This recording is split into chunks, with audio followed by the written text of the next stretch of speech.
2 ಲಕ್ಷ ರೂಪಾಯಿ ಲಂಚ ಸ್ವೀಕಾರ ಮಾಡುವಾಗ ರೆಡ್ ಹ್ಯಾಂಡ್ ಆಗಿ ಲೋಕಾಯುಕ್ತ ಬಲೆಗೆ ಬಿದ್ದಿದ್ದಾರೆ. 2 ಲಕ್ಷ ಹಣ ಸ್ವೀಕರಿಸುವಾಗ ಲೋಕಾಯುಕ್ತ ಬಲೆಗೆ ಬಿದ್ದಿದ್ದಾರೆ.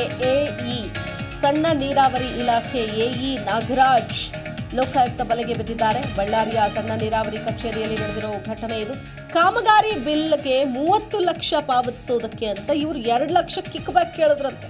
30 ಲಕ್ಷ ಪಾವತಿಸಬೇಕಲ್ಲ, ನೀವು 2 ಲಕ್ಷ ಕೊಡಿ ನಮಗೆ ಅಂತ ಲಂಚ ಪಡಿತಾ ಇದ್ದಾಗ ನಾಗರಾಜ್ ರೆಡ್ ಹ್ಯಾಂಡ್ ಆಗಿ ಸಿಕ್ಕಿಬಿದ್ದಿದ್ದಾರೆ.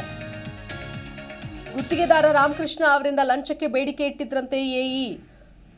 ಬಳ್ಳಾರಿ ಲೋಕಾಯುಕ್ತ ಎಸ್ಪಿ ಸಿದ್ದರಾಜು ನೇತೃತ್ವದಲ್ಲಿ ದಾಳಿ ಮಾಡಲಾಗಿದೆ. 30 ಲಕ್ಷ ರೂಪಾಯಿ ಕಾಮಗಾರಿ ಬಾಕಿ ಬಿಲ್ ಪಾವತಿ ಮಾಡೋದಕ್ಕೆ ಅಧಿಕಾರಿ ಲಂಚಕ್ಕೆ ಬೇಡಿಕೆ ಇಟ್ಟಿದ್ರಂತೆ. 3 ತಿಂಗಳಿನಿಂದ ಬಿಲ್ ಪಾವತಿಸೋದಕ್ಕೆ ಗುತ್ತಿಗೆದಾರನಿಗೆ ಸತಾಯಿಸ್ತಾನೆ ಇದ್ರಂತೆ. ಪ್ರಾರಂಭದಲ್ಲಿ ಈಗಾಗಲೇ 3 ಲಕ್ಷಕ್ಕೆ ಬೇಡಿಕೆ ಇಟ್ಟಿದ್ರಂತೆ. 2 ಲಕ್ಷ ರೂಪಾಯಿ ಲಂಚ ಪಡೆಯುವಾಗ ಲೋಕಾಯುಕ್ತರ ಬಲೆಗೆ ಬಿದ್ದಿದ್ದಾನೆ ಈ ಎಇ. ಸದ್ಯ ಭ್ರಷ್ಟ ಅಧಿಕಾರಿ ಎಇ ನಾಗರಾಜ್ ಮನೆಯನ್ನ ಅಧಿಕಾರಿಗಳು ಪರಿಶೀಲನೆಯನ್ನ ನಡೆಸ್ತಾ ಇದ್ದಾರೆ. ನೋಡ್ತಾ ಇದ್ದೀವಿ, ಕರ್ನಾಟಕ ಕಾರ್ಯನಿರ್ವಾಹಕ ಇಂಜಿನಿಯರ್ ಅವರ ಕಚೇರಿ, ಸಣ್ಣ ನೀರಾವರಿ ಕಚೇರಿ, ಕಾಮಗಾರಿ ಆಗಿಲ್ಲ, ಈ ಕಳಪೆ ಕಾಮಗಾರಿ ಅಂತ ನಾವು ಹೇಳ್ತೀವಿ. ಆದರೆ ಇಂತಹ ಭ್ರಷ್ಟ ಅಧಿಕಾರಿಗಳನ್ನು ಹೊಟ್ಟೆ ತುಂಬಿಸಿ ಇನ್ನೆಷ್ಟರ ಮಟ್ಟಿಗೆ ಕಾಮಗಾರಿ ಮಾಡೋಕ್ಕಾಗತ್ತೆ ಗುತ್ತಿಗೆದಾರರಾದರೂ ಅನ್ನೋ ಪ್ರಶ್ನೆ ಬಂದುಬಿಡುತ್ತೆ. ರೆಡ್ ಹ್ಯಾಂಡ್ ಆಗಿ ಸಿಕ್ಕಾಕೊಂಡಿದ್ದಾರೆ. ಲೋಕಾಯುಕ್ತ ಬಲೆಗೆ ಬಿದ್ದಿದ್ದಾರೆ ಎಇ ನಾಗರಾಜ್. ಲಂಚ ಪಡಿತಾ ಇದ್ದ ಸಂದರ್ಭದಲ್ಲಿ 2 ಲಕ್ಷ ರೂಪಾಯಿ, 30 ಲಕ್ಷ ಬಿಲ್ ಮಾಡೋಕ್ಕೆ 2 ಲಕ್ಷ ರೂಪಾಯಿ ಹಣಕ್ಕೆ ಬೇಡಿಕೆ ಇಟ್ಟಿದ್ರಂತೆ. ಆ ಹಣವನ್ನು ತೆಗೆದುಕೊಳ್ಳುವ ಸಂದರ್ಭದಲ್ಲಿ ರೆಡ್ ಹ್ಯಾಂಡ್ ಆಗಿ ಸಿಕ್ಕಿ ಬಿದ್ದಿದ್ದಾರೆ.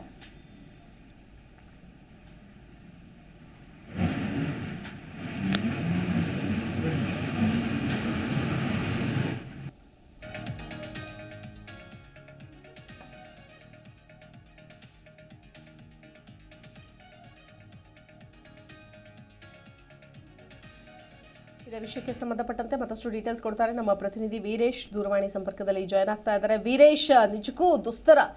ಇಂತಹ ಅಧಿಕಾರಿಗಳು ಇರೋವರೆಗೂ ಕೂಡ ನಾವು ಇನ್ನಂತಹ ಕ್ವಾಲಿಟಿ ಕಾಮಗಾರಿಯನ್ನ ನಿರೀಕ್ಷಿಸೋದಕ್ಕೆ ಸಾಧ್ಯ ಆಗುತ್ತೆ. 30 ಲಕ್ಷ ರೂಪಾಯಿ ಬಿಲ್ ಕೊಡಬೇಕು ಅಂತಂದ್ರೆ 2 ಲಕ್ಷ ರೂಪಾಯಿ ಲಂಚ ಸ್ವೀಕಾರ ಮಾಡ್ತಾ ಇದ್ರು. ಹೇಗೆ ನಡೆಸಿದ್ರು ಕಾರ್ಯಾಚರಣೆಯನ್ನ ಅಧಿಕಾರಿಗಳು? ಶಿಲ್ಪ, ಪ್ರಮುಖವಾಗಿ 2 ಲಕ್ಷ ರೂಪಾಯಿ ಲಂಚ ಸ್ವೀಕರಿಸುತ್ತಿದ್ದ ವೇಳೆ ಸಹಾಯಕ ಇಂಜಿನಿಯರ್ ಲೋಕ ಬಲೆಗೆ ಬಿದ್ದಿರುವ ಘಟನೆ ಗಡಿನಾಡು ಬಳ್ಳಾರಿ ನಗರದ ವಿಮ್ಸ್ ಆಸ್ಪತ್ರೆ ಪಕ್ಕದಲ್ಲಿರ್ತಕ್ಕಂಥ ಒಂದು ಸಣ್ಣ ನೀರಾವರಿ ಕಚೇರಿ ಇಲಾಖೆಯಲ್ಲಿ ನಡೆದಿದೆ.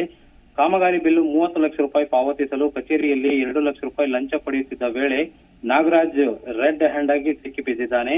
ಏನು ಗುತ್ತಿಗೆದಾರರು ಮತ್ತು ಮಾಜಿ ಸೈನಿಕರು ಕೂಡ ಆಗಿರುವ ರಾಮಕೃಷ್ಣ ಅವರಿಂದ ಲಂಚಕ್ಕೆ ಒಂದು ಬೇಡಿಕೆಯನ್ನ ಇಟ್ಟಿದ್ದರು. ಇನ್ನು ಬಳ್ಳಾರಿ ಲೋಕಾಯುಕ್ತ ಎಸ್ಪಿ ಸಿದ್ದರಾಜ್ ಅವರ ನೇತೃತ್ವದಲ್ಲಿ ಈ ಒಂದು ದಾಳಿ ನಡೆಸಲಾಗಿತ್ತು. ಸುಮಾರು 30 ಲಕ್ಷ ರೂಪಾಯಿ ಕಾಮಗಾರಿ ಬಿಲ್ ಬಾಕಿ ಪಾವತಿ ಮಾಡಲು ಅಧಿಕಾರಿ ಲಂಚಕ್ಕೆ ಬೇಡಿಕೆ ಇಟ್ಟಿದ್ದ ಶಿಲ್ಪ. ಕಳೆದ 3 ತಿಂಗಳಿಂದ ಬಿಲ್ ಪಾವತಿ ಮಾಡಲು ಏನು ಒಂದು ಗುತ್ತಿಗೆದಾರನಿಗೆ ಸತಾಯಿಸಿದ್ದಾನೆ.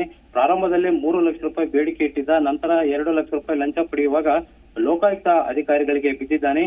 ಸದ್ಯ ಭ್ರಷ್ಟ ಅಧಿಕಾರಿ ಎಇ ನಾಗರಾಜ್ ಅವರ ಮನೆ ಮೇಲೆ ಕೂಡ ಅಧಿಕಾರಿಗಳು ದಾಳಿ ನಡೆಸಿದ್ದು ಸದ್ಯ ಪರಿಶೀಲನೆ ಕೂಡ ಮುಂದುವರಿಸಿದ್ದಾರೆ. ಶಿಲ್ಪ, ಓಕೆ, ಧನ್ಯವಾದ ವೀರೇಶ್ ಡೀಟೇಲ್ಸ್ಗಾಗಿ.